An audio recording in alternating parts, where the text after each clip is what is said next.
un nouveau modèle fluvial touristique pour l'Eurométropole. Peut-être décrire déjà ce qu'on peut comprendre de la fonction touristique du port aujourd'hui. Moi, j'y vois trois fonctions. Celle des croisiéristes qui cheminent sur le Rhin et qui organisent des grandes croisières de plusieurs jours. Celle des bateaux-mouches qui sont organisés par le port lui-même, qui trouvent leur point de départ et leur base technique dans le port et qui, eux, vont découvrir le territoire de la ville ancienne et une partie du port. Et puis la plaisance, qui, elle, n'est pas forcément liée directement au port autonome, mais sur les canaux, les bassins, et organisée autour plutôt des voiries, des voies de VNF. Donc on a ces trois fonctions peut-être qui offrent trois types de tourisme et trois quantités. Les deux premières, on peut dire que c'est quand même du tourisme de masse, avec beaucoup de monde. La plaisance, c'est plutôt un tourisme de niche, qui aujourd'hui a encore eu du mal à trouver sa place dans le territoire. Alors je pense que la réflexion, elle se pose à l'échelle à la fois et locale et régionale. Je pense locale par rapport aux croisiéristes, parce que l'attente des croisiéristes, c'est bien le Strasbourg qui est attendu en termes de visite, évidemment les bateaux-mouches. La navigation de plaisance probablement fonctionne à une autre échelle, plus régionale, interrégionale. On se pose la question, est-ce qu'un plaisancier, il a d'abord besoin d'un point d'amarrage de qualité, ou est-ce qu'il peut le faire à Célestat, à Strasbourg ou à Saverne de manière indifférente? Ça, c'est des choses qu'il faut peut-être étudier. Et probablement, là, on est sur des objets probablement de plus petite dimension, qui doivent être complémentaires et être pensés sur une chaîne de déplacement, probablement de l'ordre du cabotage. Donc en fait, on a et du très local et du régional de mon point de vue. Dans le tourisme fluvial, il y a différents types de tourisme. Il y a en effet le tourisme plaisance avec des petits bateaux qui vont plutôt, disons, s'inscrire sur les canaux et venir un peu développer le tourisme sur les canaux. Et il y a le tourisme de croisière, dont un des acteurs très emblématique à Strasbourg est CroisiEurope, où là on a des grands bateaux et qui ne peuvent pas s'insérer et qui ne créent pas du tout les mêmes choses sur l'espace urbain et l'espace public que des petits bateaux de plaisance. Donc ça a été un peu les deux sujets qui étaient également un peu en réflexion au démarrage du projet des deux rives, en tout cas de la partie qui s'inscrit vraiment sur le port du Rhin. Il y avait à la fois le projet de port de plaisance et un projet qui était appelé de terminal croisière. Et c'est des enjeux et des opportunités et des possibilités d'insertion dans le tissu urbain, notamment habité, très différents. On ne peut pas dire que l'accueil des croisiéristes soit optimum dans le territoire de Strasbourg.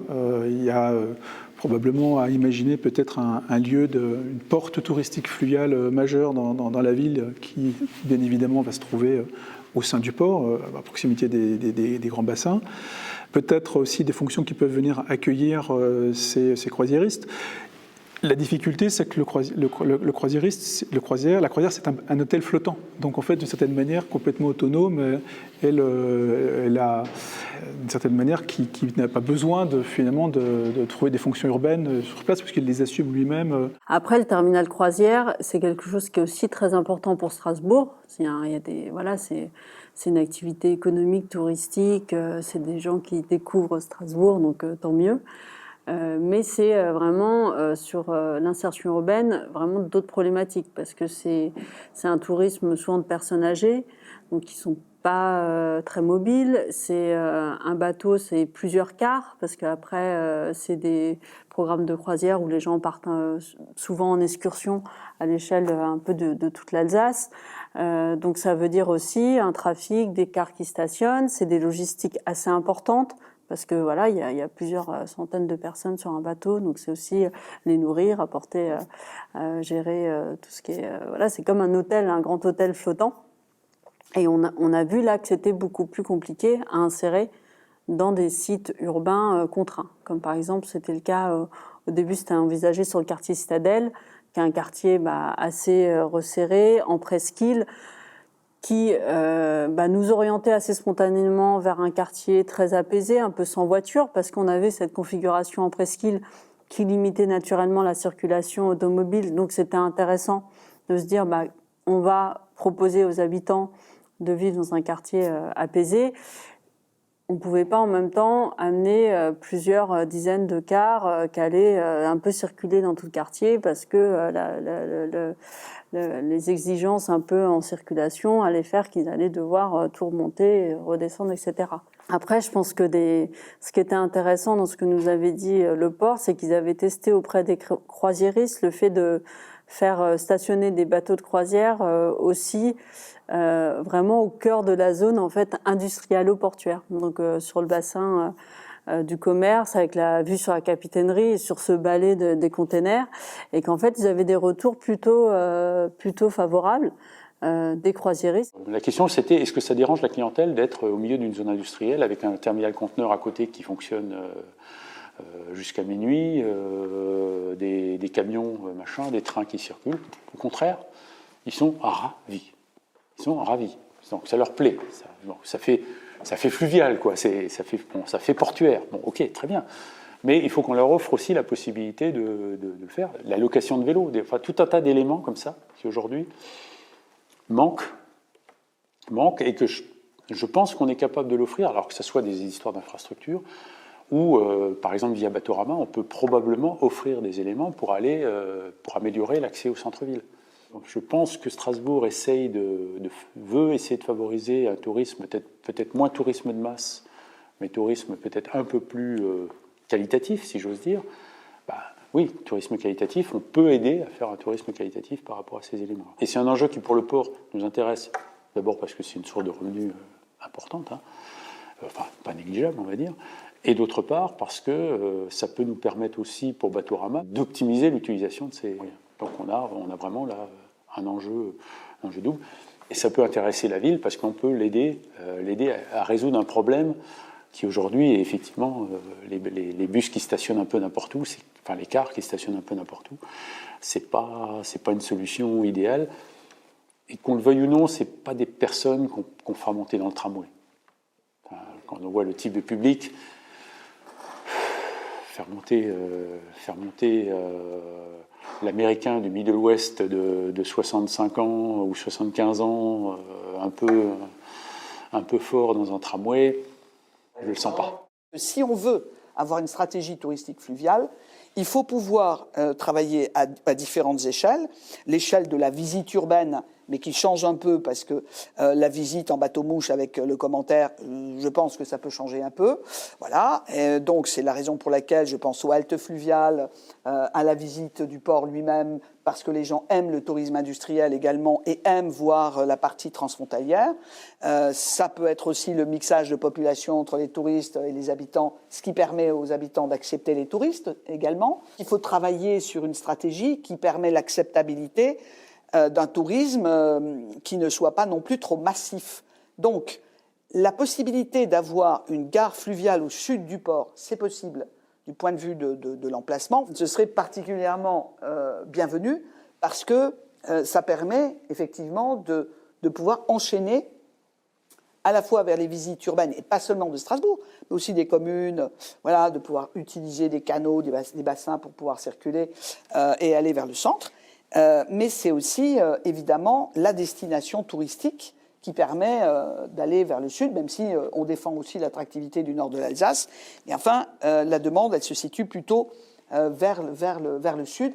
Et nous pensions, et je pensais avec, à l'époque, la direction du port, que la possibilité d'avoir cette activité au sud permettait aussi d'y associer Célestat, Colmar, la bibliothèque humaniste, etc. Enfin, des sites qui sont des sites particulièrement remarquables. Auf deutscher Seite ist es so, dass die touristische Exploitation nicht im Hafen stattfindet, sondern auf dem Rhein selber, mit Anlegestellen am Rhein, weil wir eben den Hafen als Industriestandort haben. Und da haben wir aktuell einige Anlegestellen von privaten Nutzern. Und es ist sicherlich zu überlegen, ob man das ausbaut, ob es noch weitere Anlegestellen geben soll, die dann vielleicht auch von den Gebietskörperschaften vermarktet werden. weil die Nachfrage natürlich da ist. Und aktuell ist aus meiner Sicht die Infrastruktur noch nicht 100% ausgebildet. Gibt es am Rhein eben Anlegestellen für die großen Flusskreuzfahrtschiffe, wie jetzt Viking und Arosa. Und diese Infrastruktur wurde von den Firmen, also von den Flusskreuzfahrtunternehmen selber gebaut. Es ist nicht im Eigentum der Stadt Kehl. Es gibt keine öffentliche Anlegestelle in Kehl. Aktuell ist es so, dass die Ausflüge dann mit Bussen Richtung Straßburg und im Elsass von Kehler Seite aus, vom Kehler Ufer aus organisiert werden, aber durchaus die Touristen fußläufig in die Innenstadt von Kehl gehen, weil das sehr, sehr nah ist. Also zwischen Basel und Köln gibt es keine Anlegestelle, die so nah an einer Innenstadt ist wie in Kehl. Und wenn einfach man einen Friseurtermin wahrnehmen möchte oder einen neuen Fotoapparat braucht oder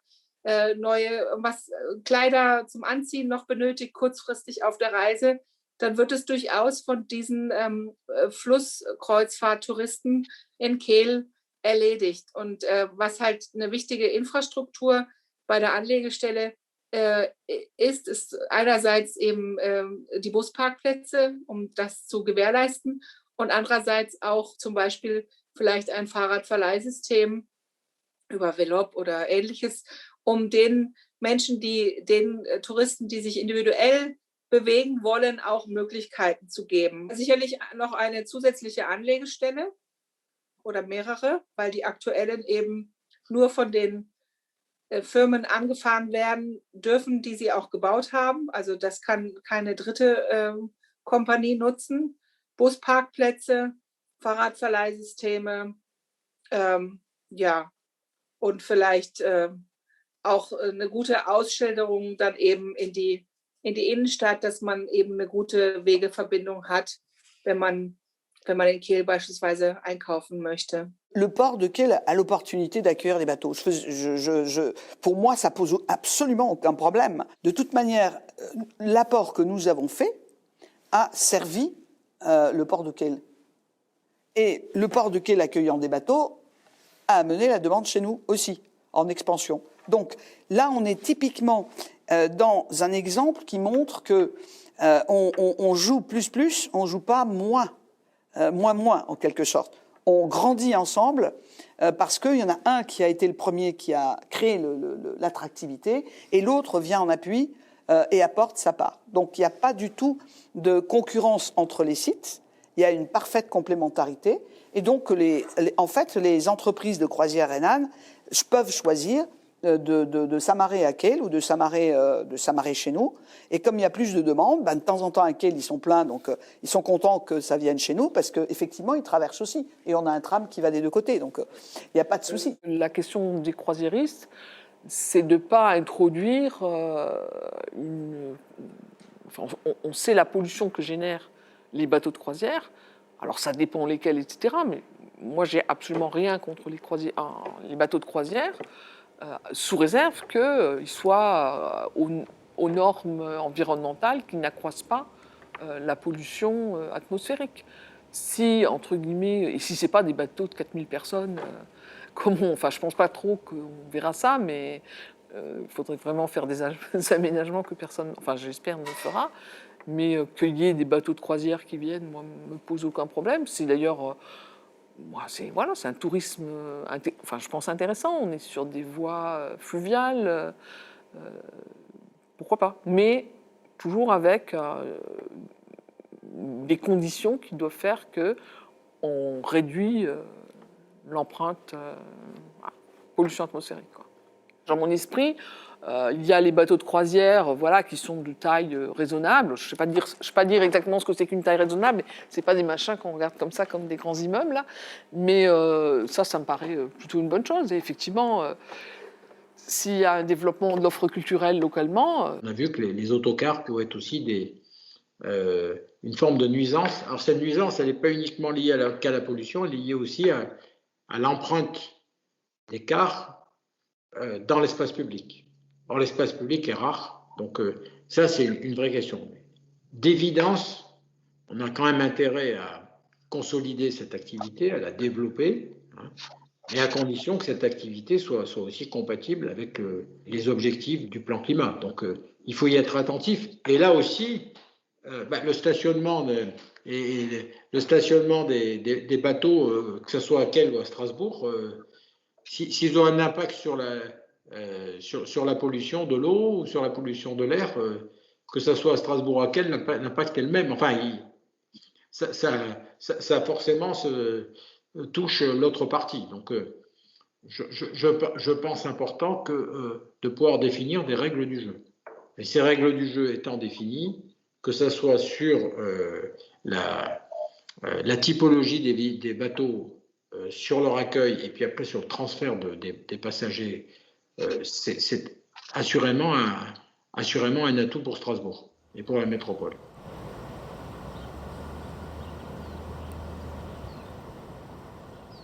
Les bateaux-mouches, je dirais, on va dire, ont trouvé leur circuit. Et de cette manière, je ne pense pas qu'il y ait un gros impact territorial sur l'accueil de ce tourisme plus local. Et par contre, là où on a un vrai sujet, c'est la question de l'accueil de plaisance, des ports de plaisance dans le territoire, alors qui pose la question du modèle économique, soit public, soit dans l'économie mixte, ou pourquoi pas privé. Donc en fait, ces choses-là, probablement, devront trouver leur place dans le territoire et au sein des projets développés le long des voies d'eau pour justement trouver ces interfaces entre ce qui fonctionne sur l'eau, avec l'eau, et ce qui doit trouver finalement sa relation, ses portes avec l'ensemble de l'urbain.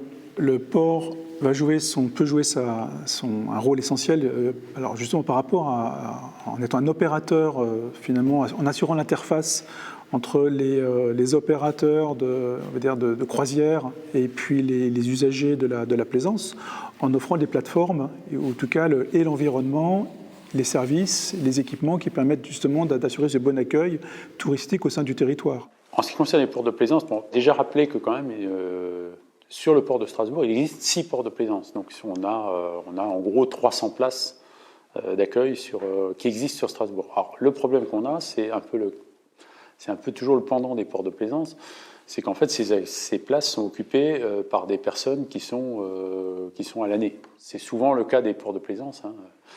Alors c'est un peu d'ailleurs l'équilibre économique des ports de plaisance réside malheureusement en général sur les résidents permanents, pas sur les gens de passage.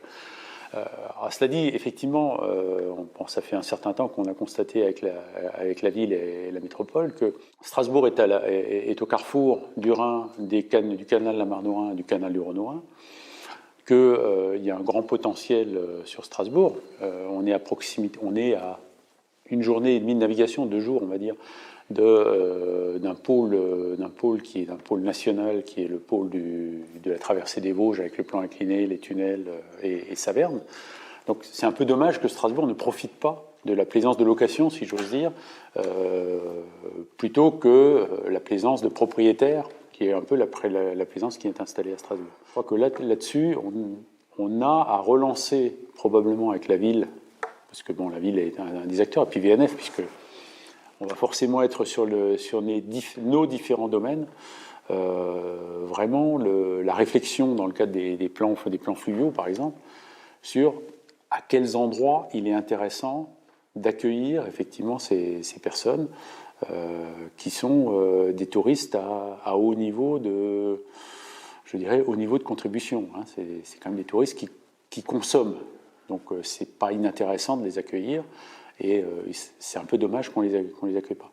Aujourd'hui, on a un peu du mal sur cet élément-là, parce que c'est pas dans la vocation du port stricto sensu de définir ce type d'accueil. On peut accueillir un acteur qui accueille, mais on peut pas accueillir nous-mêmes. C'est pas dans notre principe de spécialité, comme on dit dans les établissements publics. Donc là, on serait un peu en dehors. Mais c'est vrai que c'est quelque chose qui nous interpelle parce qu'il y a une demande. Et on sent bien que cette demande, aujourd'hui, on n'arrive pas à la satisfaire de façon efficace et de façon correcte, que ce soit vis-à-vis des riverains, que ce soit vis-à-vis je dirais aussi de tout ce qu'un touriste est en droit d'attendre à terre. Par contre, sur la plaisance location, c'est vrai qu'on a encore beaucoup de choses à monter. Mais probablement en élargissant aussi le spectre, c'est-à-dire en se disant on ne veut pas forcément que ce soit dans l'hypercentre, mais peut-être en ayant des zones où il est peut-être plus facile d'accueillir des bateaux sans que les riverains se plaignent parce que le touriste, le soir, il a envie de faire la fête. Hein.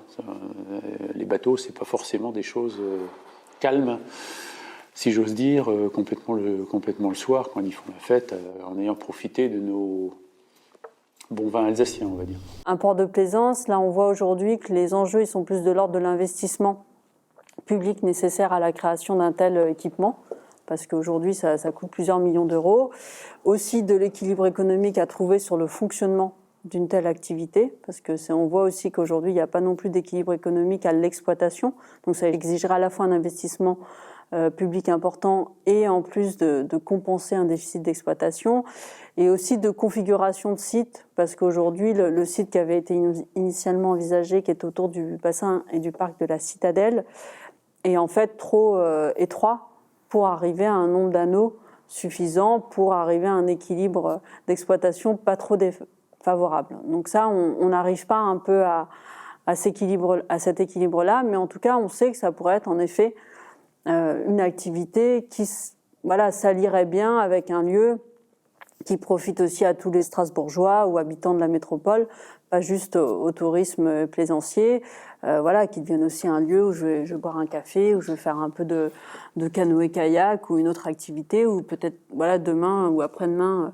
on espère demain, je pourrais aussi venir me baigner au beau jour, etc. Donc ça, c'est vraiment quelque chose qui serait sur une opportunité intéressante si on avait l'espace en tout cas et le site adéquat. Est-ce que quelqu'un arrive à être opérateur sur le système ? Au jour d'aujourd'hui, la recherche qu'on a faite, c'est une recherche par rapport à un loueur. C'est-à-dire qu'en fait, la plupart des ports fonctionnent selon ce principe, avec un loueur qui gère la plateforme et qui a un certain nombre de systèmes d'accueil à côté. On a parlé de Saverne. Saverne, c'est ça. C'est Nichols avec un certain nombre d'éléments sur le port et le tout géré par la communauté de communes. Donc on sent bien que là, il y a une synergie qui s'est créée entre un acteur principal et qui lui offre les aménités dont les gens ont besoin et la Comcom. Donc on n'a pas encore cet élément-là. Je dirais que les acteurs privés étaient également frileux parce qu'ils attendaient de savoir aussi un peu ce qui se passerait en termes sur le canal du Rhône-Rhin. Comme il y a cette incertitude depuis maintenant une dizaine d'années sur le canal du Rhône-Rhin, c'est sûr que si on avait le branchement vers Colmar, alors là, il n'y aurait pas photo, on n'aurait pas de problème pour avoir un acteur qui se dit tiens, j'ai une base ici, j'envoie les gens sur Saverne, j'envoie les gens sur Colmar, formidable. Au jour d'aujourd'hui, vers Colmar, c'est un cul-de-sac. On s'arrête à Rhino et puis c'est fini, quoi. Donc on a un peu cette question-là, et probablement de voir comment ces acteurs-là ont besoin à terre d'un certain nombre d'éléments, que ce soit des trams ou des éléments qui leur permettent d'aller au centre-ville. Dans la tête du loueur, quand ils viennent louer ici, c'est par rapport à Strasbourg, hein, c'est sûr. Hein, ils ont dans l'optique d'aller à Strasbourg, de voir Strasbourg. Très certainement que quand ils arrivent à Strasbourg par la voie d'eau, ils n'ont pas le résultat peut-être désiré, hein, où le port il est un peu excentré, il est un peu à part.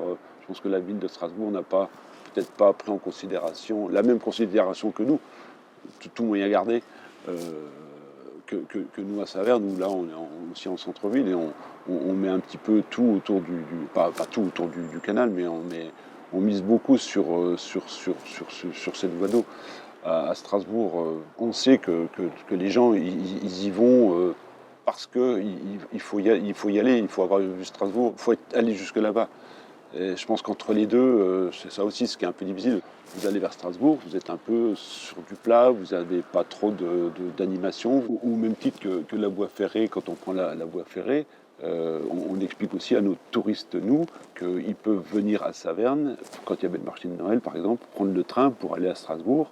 Pas de problème de parking, de choses comme ça, et ils peuvent revenir le soir et en ayant fait du tourisme de façon cool, sans complications, sans problème de parking, et pour la voie fluviale, c'est un petit peu ça. Donc nous, ce qui nous intéresse, c'est d'avoir Strasbourg pas loin, parce que c'est quand même une vitrine, une carte postale, un argument commercial et touristique important.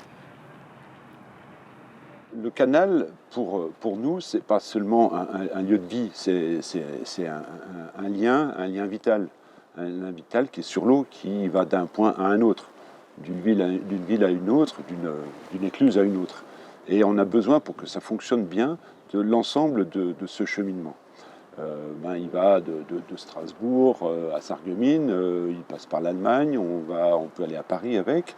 Et c'est ce qui fait l'intérêt du canal pour nous, c'est cette dimension interrégionale et voire internationale qui fait que les plaisanciers viennent.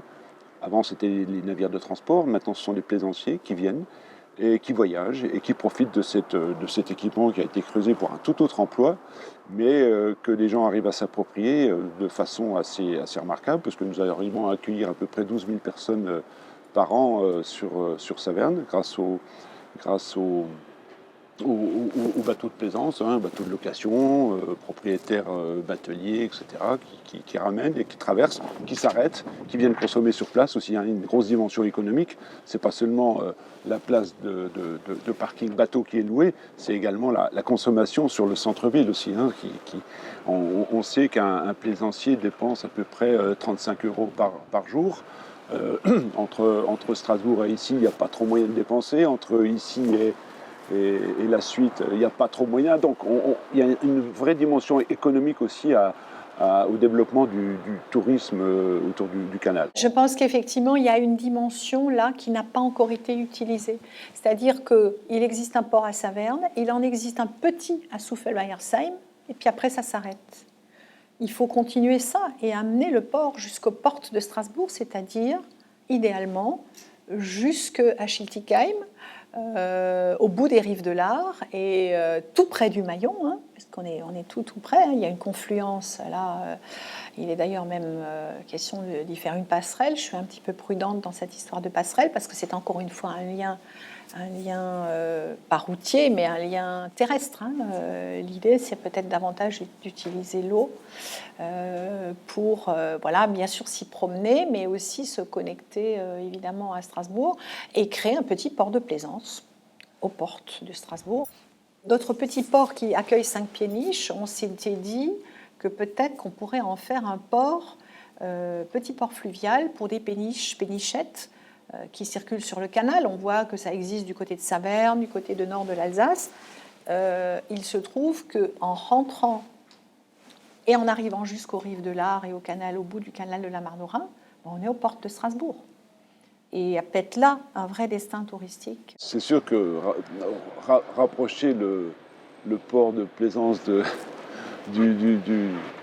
la City, ça serait bien touristiquement parlant. Je sais que chez Schiltigheim, je ne sais pas s'ils avaient un projet de développement de leur port. On était allé intervenir, la directrice de l'office du tourisme était allée intervenir chez eux parce qu'ils avaient un projet de développement de leur port. Je ne sais pas trop où ils en sont. Mais là aussi, si on pouvait avoir des contacts, ce qui a été dit un petit peu tout à l'heure, des contacts de villes qui ont des projets, je pense que la notion de concertation, elle n'existe pas trop. C'est pas un problème majeur. On n'est pas forcément demandeur, mais si on veut améliorer la voie d'eau, toutes ces techniques, ça serait peut-être important qu'à un moment donné, on se regroupe et puis qu'on voit ce qu'on peut, le grand Strasbourg qui vient jusqu'à l'écluse juste avant Saverne, qu'on puisse parler ensemble pour voir ce qui est possible, parce que plus il y aura de ports sur le canal, plus il y aura d'intérêt pour les gens de venir le fréquenter. Pour l'année 2021, nous ambitionnons la signature d'une charte partenariat avec la ville et l'Eurométropole de Strasbourg, dans laquelle la thématique touristique joue un rôle important. Parmi les axes de développement privilégiés, il y a notamment l'amélioration de la logistique touristique autour de la voie d'eau, avec la mise en place d'un réseau de haltes fluviales permettant l'accueil des visiteurs plaisanciers. Nous devons aussi poursuivre le développement d'activités touristiques attractives qui permettent aux habitants et aux visiteurs de retrouver un lien privilégié avec la voie d'eau. il y a aussi un tourisme potentiel sur tout le reste, toutes les annexes hydrauliques, et notamment les petits gabarits fraissinet, qui sont en fait un peu les artères secondaires au niveau du Grand Est. Et je pense que là aussi, il y a certainement, si on parle de rassembler, ou en tout cas d'interconnecter un peu la ruralité avec les villes, je pense que c'est un réseau qui pourrait être intéressant à développer. Alors, il est déjà un peu développé dans la partie nord de Strasbourg, c'est-à-dire le canal de la Marne-Rhin, et il semble un peu bloqué sur la partie pour aller vers le sud à partir de Strasbourg. On a des pistes cyclables longues. Je pense que la voie fluviale elle-même mériterait également un meilleur maillage, et peut-être aussi des projets là-dessus. Donc je pense que si on veut un peu mettre en avant le tourisme, c'est certainement des pistes intéressantes, avec, en mariant le tourisme fluvial avec le vélo, avec la découverte, avec des points d'étape, avec, et avec aussi un peu de transport entre ruralité et la ruralité et la ville. Je pense qu'on pourrait développer quelque chose d'assez sympa. Là, c'est l'échelle. Je pars de Strasbourg à vélo, je vais à Colmar. Et à Colmar, je reviens avec un bateau jusqu'à Strasbourg. Un peu ça, quoi. Hein, il y a un projet qui existait, qui n'a pas été réalisé, au prétexte que l'entretien était trop cher. Mais je pense que comme on cherche des pistes aujourd'hui qui sont... En plus, je pense que c'est un projet à une époque où la nouvelle forme de tourisme était moins engagée qu'aujourd'hui. Aujourd'hui, on a une nouvelle forme de tourisme. On a des touristes qui, effectivement, cherchent plutôt des choses de ce type-là. Je pense que ça vaut le coup aujourd'hui de partir de Strasbourg, de rayonner vers Colmar, vers Saverne, vers toutes ces directions-là où finalement on a des réseaux qui existent, qu'il faudrait juste aménager. La demande, c'est souvent des gens qui veulent pas faire 300 km sur une véloroute, mais qui veulent par exemple faire une journée à vélo en venant de Strasbourg et revenir sur Strasbourg, par exemple, par une navette fluviale ou des choses de ce type. Ou même louer une péniche pour aller jusqu'à Strasbourg à Saverne et puis revenir faire. Je pense qu'il y a vraiment un gisement, une demande en fait de cette forme de tourisme, quoi.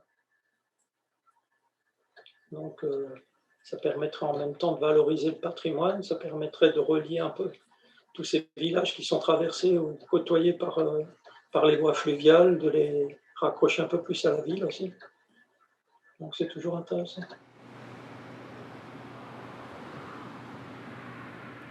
Je pense que le port ne doit pas être uniquement un facilitateur du tourisme, c'est-à-dire en développant des infrastructures permettant d'accueillir de façon confortable et agréable les croisiéristes, les autocaristes, de leur proposer, notamment pour les autocaristes, des espaces de stationnement pendant la journée, quand ils ont déposé les gens pour se balader en ville, qu'ils puissent avoir des lieux sur l'espace portuaire pour se reposer, mais aussi que l'espace portuaire au sens large puisse être un lieu de destination, un lieu de visite, et devenir lui-même un lieu touristique. Batorama, on a lancé, alors pour l'instant de façon un peu expérimentale, alors la Covid a un petit peu tout foutu par terre, mais on a lancé les visites du port de façon un peu expérimentale. La majeure partie des visites était pleine, était bookée une semaine à l'avance. Donc on sent bien qu'il y a une appétence, il peut y avoir une appétence pour effectivement ce tourisme industriel, de connaissance d'un certain nombre de choses. De toute façon, j'invite tout le monde s'il le peut, à découvrir le port de la Voie d'Eau. On voit des choses qu'on n'imagine pas lorsqu'on est à terre. À chaque fois qu'on a pu faire visiter le port d'une façon ou d'une autre à un certain nombre d'acteurs qui ne le connaissaient pas, ça a toujours été marquant. C'est-à-dire que ce soit via des spectacles ou via des visites, je dirais, plus institutionnelles, il est toujours frappant de voir à quel point il y a une méconnaissance complète de ce que peut représenter le port de Strasbourg. Si on pense à la question des croisiéristes, du tourisme, que l'arrivée se fasse par le port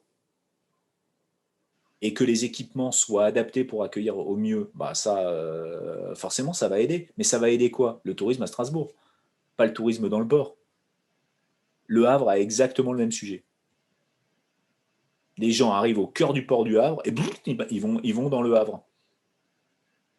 Et donc, la seule manière, et le port se dit, ben, comment on fait pour valoriser cet endroit qui est le point d'impact? Et comment on fait pour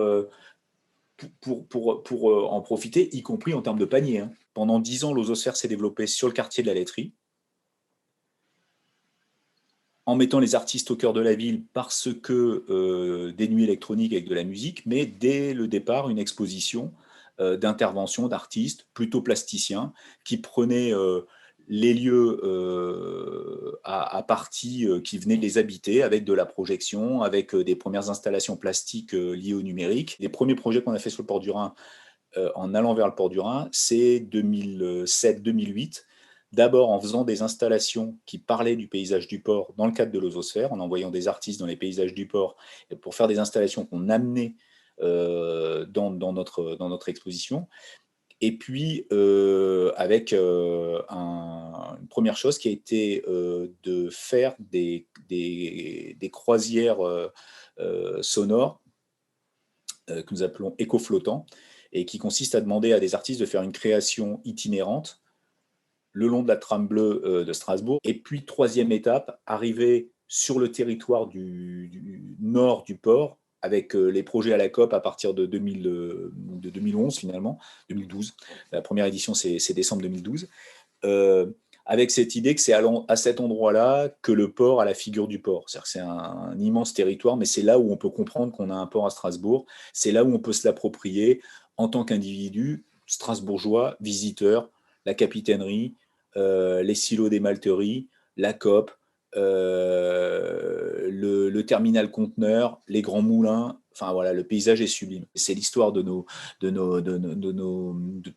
notre travail qui est de venir s'immerger dans un territoire, d'en révéler des éléments qui sont des éléments qui peuvent s'interfacer avec toutes les autres problématiques posées par d'autres diagnostics qui souvent sont en silo. C'est là où la place des artistes, elle permet de décentrer certains sujets, de les repenser autrement et de se dire ah ouais, peut-être que ça, c'est un élément aussi structurant sur le territoire. On a ces atouts touristiques très classiques et très puissants et sur lesquels il faut continuer à capitaliser pour l'Alsace et pour la ville de Strasbourg.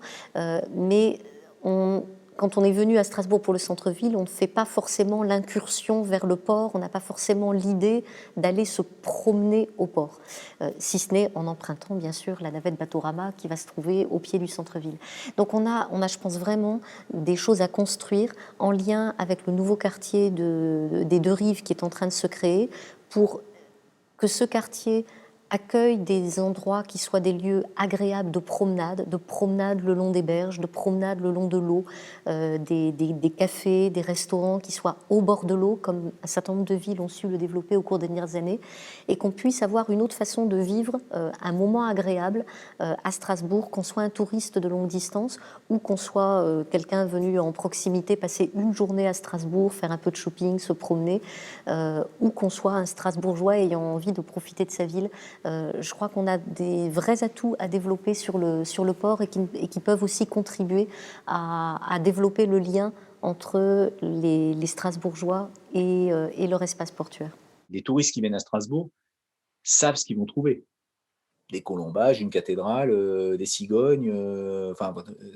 Donc de toute façon, ça c'est gagné. Sinon ils ne viendraient pas.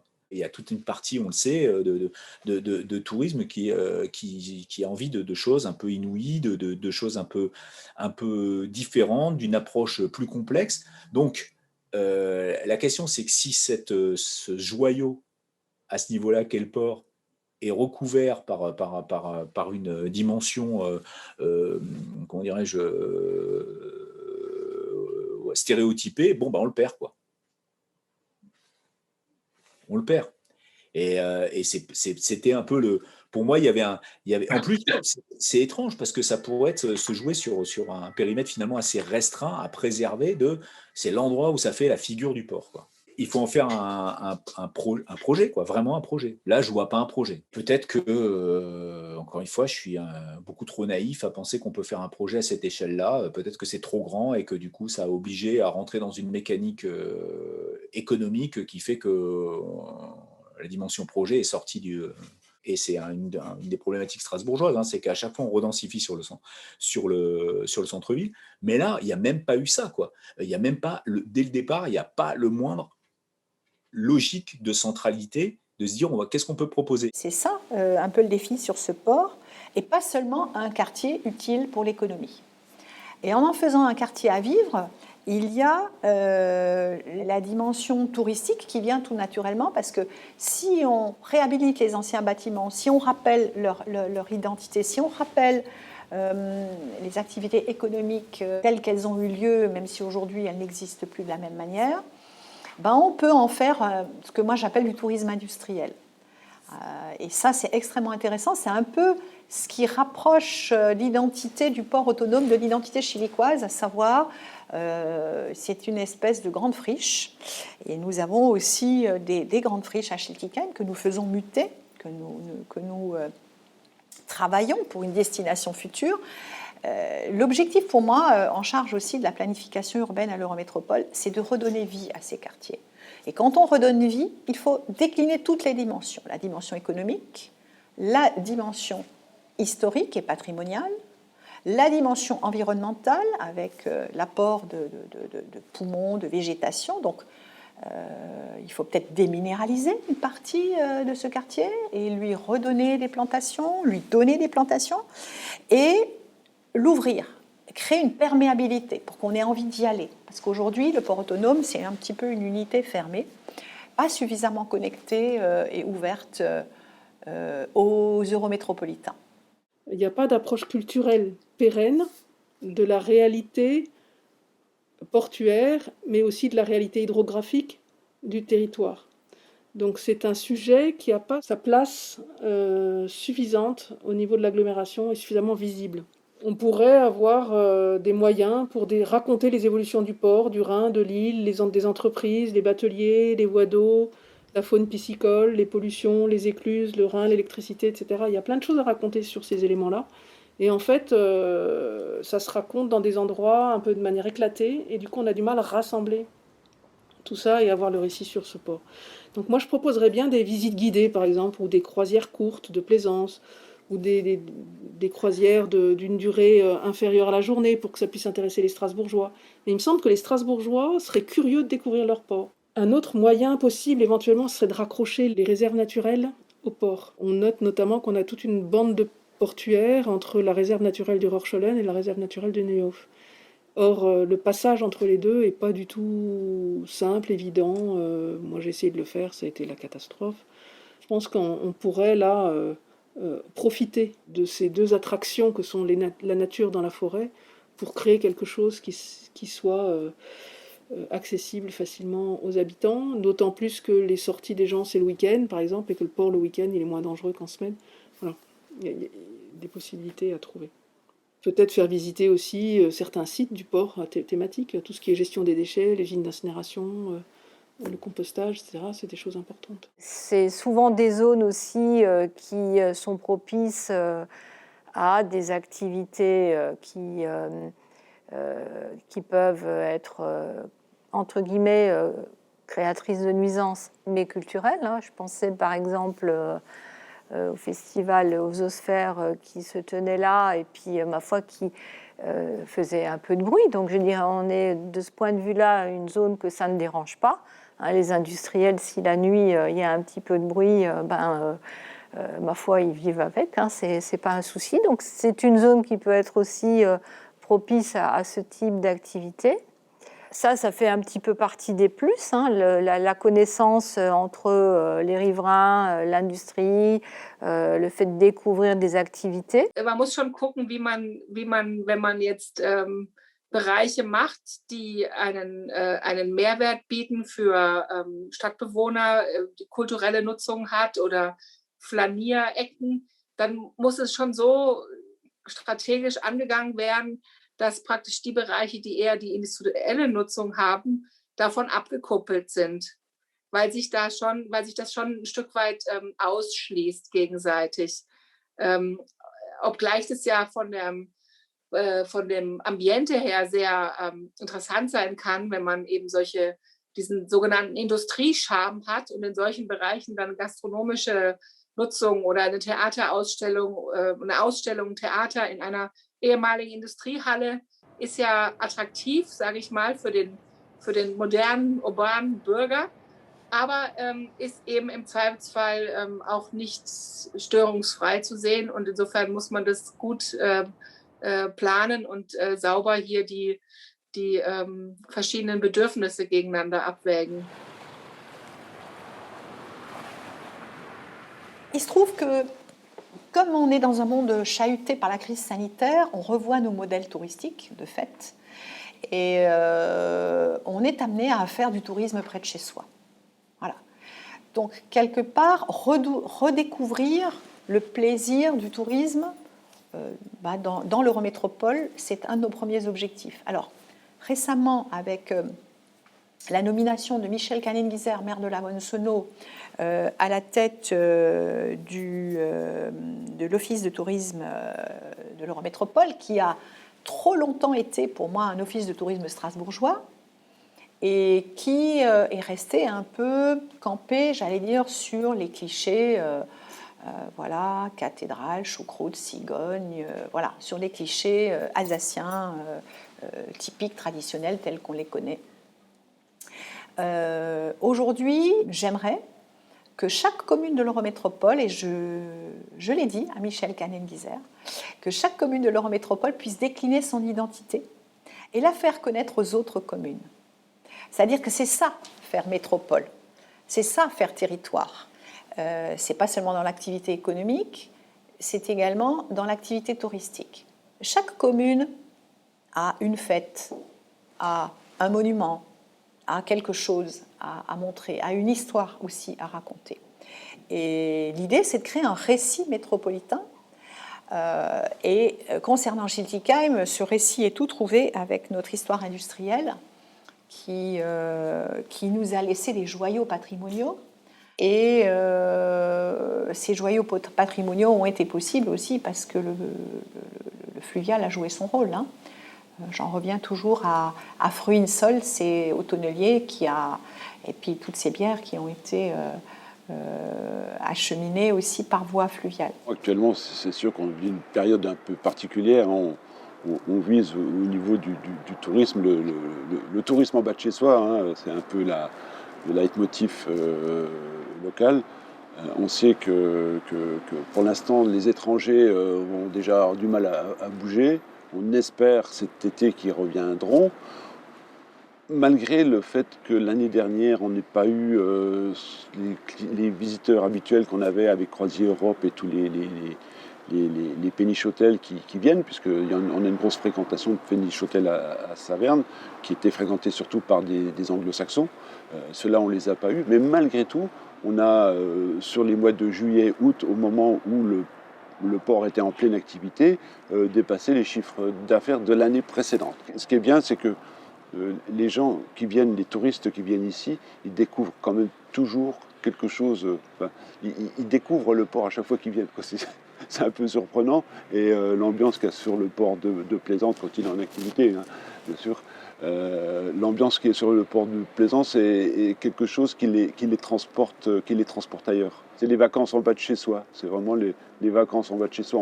On vient sur le port de Saverne, même si on habite au centre-ville, parce que y a l'eau, on est dans un environnement légèrement différent. C'est les vacances. J'abuse un peu, mais c'est un peu l'esprit. Et pour des citadins, c'est sûr que ça a un intérêt.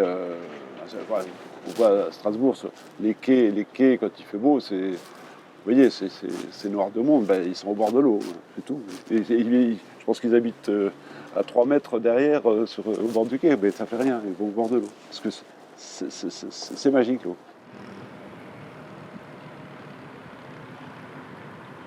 J'ai un adjoint qui fait du canoë, qui a plaisir à aller régulièrement, à prendre son canoë avec son épouse, à embarquer aux rives de l'Ar et à aller jusqu'à Strasbourg pour aller prendre une glace, se promener, etc. et revenir. Voilà, c'est encore trop confidentiel tout ça. Mais je pense que ce sont des choses à développer pour le futur. Pour différentes raisons, pour minimiser l'impact aussi et les nuisances des transports routiers, mais aussi pour magnifier finalement cet apaisement, cette irrigation, voilà, tous les bienfaits de l'eau. Dans l'Eurométropole, on a presque tout. Il y a une chose qui nous manque, c'est la mer. Voilà. Non, on n'a pas la mer, mais on a des fleuves, on a des cours d'eau. Et je ne dis pas que ça peut remplacer, mais ça apporte cet apaisement et cette qualité de vie liée à l'eau. Il me semble qu'il manque encore un récit et une expérience de l'eau dans Strasbourg. L'eau dans Strasbourg est encore éloignée de l'homme, est considérée seulement comme un aspect du paysage. Donc à l'échelle du projet, on va faire un projet urbain en bordure d'eau en valorisant les vues sur l'eau. Point. On va en rester à peu près là. Et tous les sens ne sont pas concernés, c'est-à-dire qu'on reste sur le paysage visuel, on regarde peu les autres sens. La baignade, on n'en a pas encore dans les rivières. La consommation des produits de la pêche, on n'arrive plus à le faire en raison des pollutions des poissons. La matelote, du coup, a disparu, alors qu'on avait dans le temps des restaurants qui proposaient de la matelote aux habitants. Les guinguettes, il y en a très peu. On a encore très peu développé ce plaisir d'être au bord de l'eau et de la fraîcheur de l'eau. On navigue plus comme avant, il y a beaucoup moins de bateaux, les bateaux étaient plus petits, ils venaient de tous les petits canaux, etc. Les sports d'eau sont encore peu valorisés, même s'il y a un gros patrimoine. Bref, en fait, pour revenir sur cet éloignement, on est encore au début. C'est-à-dire ce qu'on a pu faire jusqu'à maintenant et sur ce quoi on est, c'est de recréer des promenades au bord de l'eau. Ok, mais il faut qu'on aille plus loin en termes sensibles pour que l'expérience de l'eau, elle soit plus de l'ordre du vécu. Quand on parle par exemple de la baignade, moi, je pense que la baignade en rivière, même si c'est difficile, peut être un gros moteur pour se rendre compte de la difficulté à garder une eau de qualité, par exemple. C'est comme les sports nautiques aussi. Les sports nautiques, on a l'impression qu'on n'ose pas trop les développer, alors qu'en fait, c'est un potentiel assez impressionnant. L'accès à la rivière, nous, on est tout à fait pour, parce que ça donne une garantie aussi de qualité, parce qu'il faut contrôler la qualité. Mais aussi, après, ça engage des responsabilités. On le voit. Là, on a la loi française par rapport à l'Allemagne, mais on peut relativement facilement contrôler. Côté rive droite du Rhin, les gens ont le droit d'aller se baigner. Mais on leur dit, attention, c'est à vos propres risques et périls, baignade non surveillée. Donc, vous êtes adulte, vous prenez vos responsabilités. En Suisse, c'est pareil. En France, c'est pas possible, parce que, de toute façon, le maire, à partir du moment où il autorise, où il tolère une baignade, il va être responsable, donc il lui faut mettre en place tout le système de surveillance, de secours. Donc, la plupart des maires se disent je ne vais pas prendre cette responsabilité parce que je risque de me retrouver effectivement avec des gros ennuis. Et donc, ça tient tout simplement à la jurisprudence française et à la réglementation. Donc, on trouve beaucoup plus de baignades en rivière. Si vous allez à Bâle, vous pouvez vous baigner en plein milieu de Bâle, le long du port. Et en Allemagne, c'est le cas aussi, mais en France, vous n'avez quasiment aucune baignade. Alors, il y en a un petit peu des baignades dans des plans d'eau, mais en rivière, il y en a très très peu. Ce serait quelque chose à développer, c'est évident, parce que plus, voilà. Mais plutôt que d'aller se mettre dans une fontaine, c'est bien si on peut aller mettre les pieds dans l'eau, dans la rivière qui traverse la ville, mais en dehors du fait que l'abord est assez difficile, parce qu'on a des quais partout. Donc c'est aussi les quais, dans le temps, c'était aussi des ports, finalement, une partie, pour la desserte intérieure de la ville. Et donc, alors on peut créer, à mon avis, ce qui se fait le mieux, c'est des annexes hydrauliques qu'on pourrait alimenter en faisant des parcs à côté, en amenant de l'eau et en faisant effectivement des formes de pataugeoires et de baignade en annexe, en fait, de la rivière ou du fleuve. Pour moi, c'est la navigation qui va faire métropole fluviale. C'est pas seulement se promener au bord de l'eau. Je pense au niveau des choses possibles, par exemple, le discours touristique des navettes Batorama.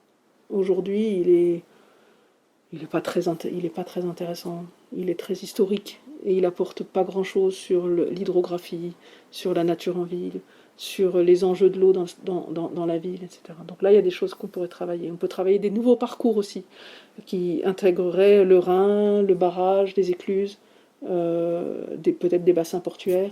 à voir. Ce qui pourrait être amusant de travailler, c'est les traversées de cours d'eau en bateau, c'est-à-dire avoir des bacs intérieurs à l'Eurométropole avant de faire un pont ou une passerelle, pouvoir avoir éventuellement des endroits où on expérimente des bacs. Je ne sais pas si vous connaissez les bacs de Bâle, ils sont assez extraordinaires. Je rêverais d'avoir un système comme ça à Strasbourg, je trouve que c'est assez chouette. Voilà, bon, ben c'est du rêve. L'eau est recherchée comme lieu de promenade, fabriquer un élément positif du cadre de vie. On voit aujourd'hui dans le port du Rhin des clubs d'aviron utiliser les darses pour s'entraîner. Donc on voit bien qu'il y a aussi cette capacité du port et de l'eau à offrir au sein de la ville des fonctions veut dire qu'on n'imaginerait pas grâce à ces grands bassins et à ces lieux assez exceptionnels. Donc le cadre de vie et de loisirs sont également des sujets qui sont offerts par l'eau au sein du port. Je ne parle pas bien évidemment du Rhin qui lui devient la grande artère majeure et de promenade potentielle au cœur de l'agglomération. On a vu apparaître sur l'espace central de la Grande Île naître de nombreux projets qui ont posé la question à un moment de leur capacité à cohabiter et de ne pas aussi gêner les fonctions essentielles du port, et donc qui a conduit à réfléchir à un schéma fluvial pour un peu mieux organiser la cohabitation entre les différentes fonctions sur l'eau. Et ça, on a vu qu'on en avait besoin là où l'eau est rare, et c'est bien évidemment, comme d'habitude, dans la partie historique où les largeurs ne sont pas si importantes que ça. Donc en fait, dans toute la partie on va dire ancienne, des canaux plutôt peu larges, et puis des rivières, effectivement, oui, là, il peut y avoir sursollicitation et besoin d'organiser des arbitrages dans les cohabitations. Adossé à la charte partenariale avec la ville de Strasbourg, ces 5 dernières années, VNF a développé énormément d'équipements et d'initiatives en rapport avec l'eau, le tourisme et le rapport à l'eau des habitants de la ville de Strasbourg. J'ai notamment en tête les appels à projets qui ont fait venir des sociétés comme Marin d'eau douce, avec un nouveau modèle qui permet en fait de redécouvrir la ville sous un autre angle, avec en plus petite capacité, confère aussi ce nouveau modèle de tourisme. Les haltes fluviales pour les plaisanciers, les pontons qui en face du quai du marché aux poissons, des appontements Batorama, qui a permis aux riverains et donc à cette zone qui a été étendue au niveau de la terre là, de faire une zone d'accueil, de rencontre, une zone piétonne, et de redécouvrir l'eau. Enfin, moi à l'époque j'étais juste en face et j'ai découvert que les Strasbourgeois, alors se baignaient pas, hein, c'était interdit, sauf manifestations spécifiques, mais on peut également parler, les concours de natation dans l'île, à contre-courant. Mais on était, je crois que tout le monde a vu, hein, les Strasbourgeois qui prenaient beaucoup de plaisir à aller manger leur sandwich ou lire leur livre, les pieds dans l'eau, ou presque, à cet endroit-là. Donc je pense que là-dessus, VNF a déjà beaucoup œuvré pour le développement, de façon conjointe, hein, bien évidemment avec la ville, autour de l'eau. Le travail n'est bien évidemment pas fini, il y a d'autres projets, alors des projets saisonniers comme par exemple les terrasses flottantes dans les forts remparts qui vont et reviennent. Depuis pas mal d'années maintenant, VNF, dans le cadre de ses politiques de développement, je me demande même si c'est pas VNF qui a inventé le terme, développe les activités fluestres, donc pour fluvial et terrestre. Et donc les mises en valeur des voies cyclables le long des chemins de halage est un des grands vecteurs de développement touristique à l'échelle des territoires, notamment le long des réseaux fraissinet. C'est à la fois une fonction logistique relevant pour les gens qui vont travailler, mais également touristique bien évidemment, puisque certaines de ces canaux sont, de ces chemins de halage le long des canaux sont constitutifs de véloroutes européennes. L'usage de l'eau, et on l'a vu notamment à Strasbourg, j'ai ça en tête, VNF faisait partie du jury du concours d'architecture sur les piscines flottantes ou les hôtels flottants à l'échelle de la ville de Strasbourg. Au même titre, je pense que VNF a participé à l'aménagement des bases nautiques au niveau des bassins du Heiritz. Je pense que VNF a, faut pas l'oublier, également un rôle régalien. C'est-à-dire que autant VNF doit favoriser et favorise l'usage mixte de l'eau, en garantissant et en s'assurant bien que les conditions de sécurité sont assurées, c'est un élément important, parce que c'est pas parce qu'il y a de l'eau que ça n'est pas dangereux, mais a également un rôle de garde-fou, je dirais, pour éviter que des projets trop exposants voient le jour. S'il y a une zone de baignade en fort courant, par exemple, évidemment, ça ne peut pas être en libre service, ça doit être canalisé, ça doit être encadré, ça doit être accompagné. Donc il y a ce rôle mixte de VNF qui à la fois favorise, dès qu'il peut, l'usage de la voie d'eau sous toutes ses formes, mais également, de temps en temps, doit imposer un certain nombre de règles, parce que c'est pour le bien commun, en fait. Et puis c'est le rôle du représentant de l'État que nous sommes. Clairement, tous les usages de la voie d'eau, c'est de nouvelles perspectives d'évolution pour nous.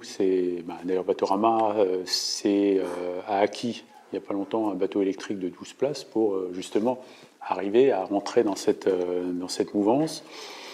Donc là-dessus, il n'y a pas franchement d'état d'âme par rapport à l'évolution de Batorama, et Batorama qui en plus évolue de façon aussi vers des modes de plus en plus doux, avec l'évolution de sa flotte.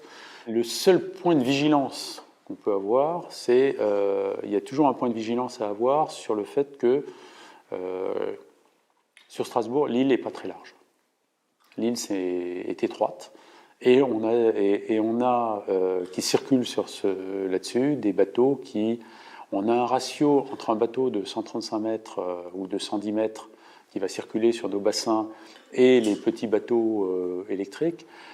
Il y en a un qui pèse tout mouillé 100 kg et l'autre qui pèse tout mouillé à peu près 200 tonnes. On a un ratio qui est énorme. C'est vrai que pour les capitaines professionnels, ça devient vraiment un sujet aujourd'hui un peu d'inquiétude, parce que il faut à la fois arriver à concilier, à concilier ces usages, mais aussi à avoir de temps en temps, pour eux, c'est quand même un peu difficile de voir des personnes qui ne connaissent pas la voie d'eau, qui ne savent absolument pas quels sont ses dangers, et qui de temps en temps s'engagent sans le vouloir, quand on est novice, on s'engage sans le vouloir, dans des positions un peu risquées. La bonne méthode de gestion, après, chacun va vivre ses animations personnellement, chaque ville va le faire personnellement, mais il faudrait quand même qu'il y ait une gestion régionale, un lien régional sur la gestion de la voie d'eau, puisque on est connecté à d'autres régions, à d'autres pays, donc on ne peut pas imaginer qu'un canal soit géré dans une étroitesse de territoire ou même d'esprit, c'est pas possible. Et même touristiquement parlant, on a tout intérêt, par exemple, nous, Saverne, Steimbourg a créé un petit port de plaisance, on a tout intérêt à ce qu'il y ait ce genre d'animation complémentaire, et c'est jamais vécu comme une concurrence, c'est vraiment quelque chose de complémentaire, et plus il y aura de choses qui vont se passer sur l'eau et autour de l'eau, plus ça prendra de la valeur, et plus les gens se retrouveront, que ce soit le transport fluvial, que ce soit l'Eurovélo route 5 qui passe, où les gens vont venir en vélo, traverser, ils seront au bord du canal, ils vont utiliser les infrastructures du canal, ils vont trouver leur bonheur dans les déplacements doux, ou même l'utilisation de ce type d'équipement que vous voyez autour de nous. Donc je pense qu'il y a une dimension qui est quand même qui dépasse la vision purement locale. On ne peut pas se cantonner à notre petit précaré, il faut qu'on travaille avec Strasbourg, la métropole. C'est un point, si on parle tourisme, c'est un point touristique important aussi pour nous. Bien sûr, c'est un gros concurrent par rapport à Saverne, mais quand on a des gens qui passent, qui veulent aller à Strasbourg, ils passent par ici, ils veulent s'arrêter ici, des fois ils restent. Donc voilà, c'est à nous à faire notre travail de démarchage touristique. Actuellement, il n'y a pas de coordination, on travaille un petit peu tous, chacun chez soi, et on l'a vu sur des ports, par exemple la société du bateau sur lequel nous sommes sont à Arskirchen, et on s'est aperçu que le port de Arskirchen, qui avait à un moment donné pris des investissements de la part de la collectivité importants, ne fonctionne pas, et on s'était dit peut-être qu'on pourrait amener quelques expériences de ce qu'on a pu faire ici, puis voir comment continuer à travailler sur le développement, parce qu'on a tout intérêt, nous, à ce que tout marche bien. Hein. C'est une voie d'eau, hein. C'est comme une autoroute, si on ferme un péage, il n'y a plus personne sur l'autoroute, donc ici c'est pareil. Et donc nous, on imagine, enfin, il faut qu'il y ait une gouvernance qui soit collective, enfin pas collective, mais actuellement, on a comme grand ordonnateur, c'est VNF, qui contribue, qui nous aide, qui en paie une redevance, bien sûr, hein, puisqu'on utilise son territoire. Hein.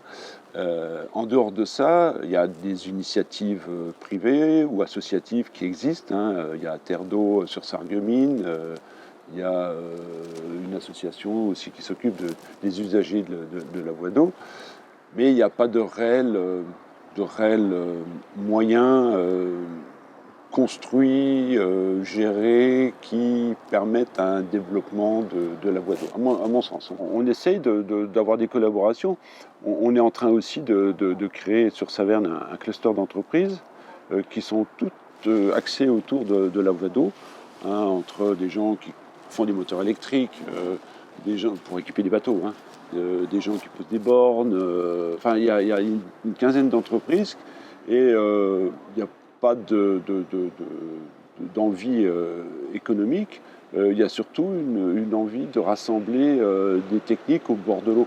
Puis de se dire, par exemple, à Strasbourg, on a un projet, et ben, que ce cluster d'entreprises, attention, c'est pas comme le Covid, mais bon, c'était un mot qui était à la mode depuis un an et après un petit coup de vieux là, et que ce regroupement d'entreprises puisse offrir les services avec la compétence qui est requise à des gens qui veulent travailler la voie d'eau, la développer, voilà.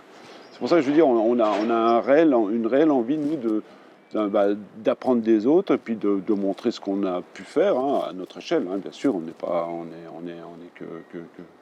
que le port de Saverne, mais on a et on sait que en collaborant de cette façon, on aura une amélioration de l'image, de la fréquentation, des recettes, enfin de tout, quoi. L'ambition de VNF pour cette année, aux côtés de la ville de Strasbourg et de l'Eurométropole, est d'étendre cette charte partenariale qui était tombée à échéance et de la passer d'un périmètre ville de Strasbourg à un périmètre Eurométropole. On est déjà sur une taille bien augmentée et donc permettra d'englober d'autres terrains de jeu, si j'ose dire, pour des axes de développement et d'équipement autour du fluvial et des projets autour du fluvial. Je pense que ça correspond à une véritable dynamique actuelle de la municipalité, des élus, à laquelle évidemment VNF répond bien favorablement. Sur la question grande stratégie de déploiement touristique, VNF est un acteur, est un inducteur en fait, est un facilitateur.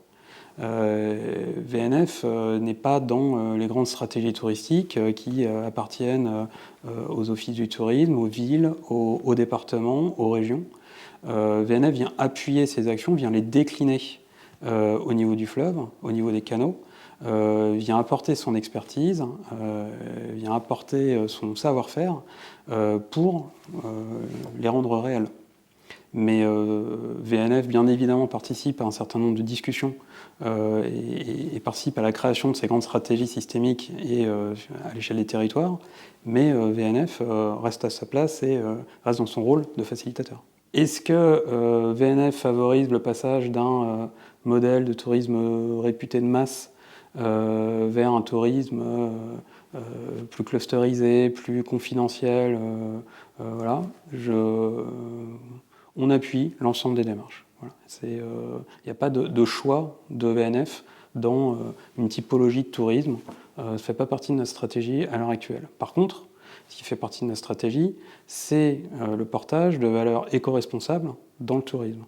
Et à ce titre-là, dans tous les renouvellements de COT, donc de conventions d'occupation temporaire, où on met à disposition le domaine public, on inclut des clauses éco-responsables pour que les acteurs s'en emparent et notamment, je peux vous en parler, lors du renouvellement de la COT auquel a répondu Batorama à l'époque, il y avait un des gros piliers qui était la partie éco-responsable, et donc mutation de la flotte actuelle de Batorama vers un modèle sans émission. Et ça a été un des points forts de la réponse de Batorama par rapport aux attentes de VNF.